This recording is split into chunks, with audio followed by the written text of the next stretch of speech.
My name's MP, and I'm here to teach you all the things about money that schools should have. Meet Sam. Sam just graduated college and needs a new ride. Instantly, he sees it.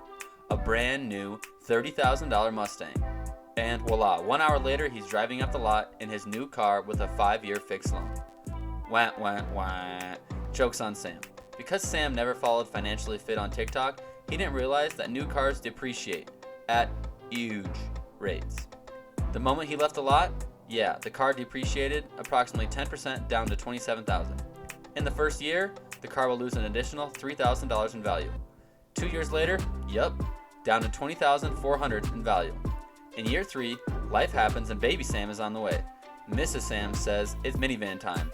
Unfortunately for Sam, even though his payments were all at the $30,000 price he bought it, he will only be able to sell his Mustang for $17,340. Don't be Sam.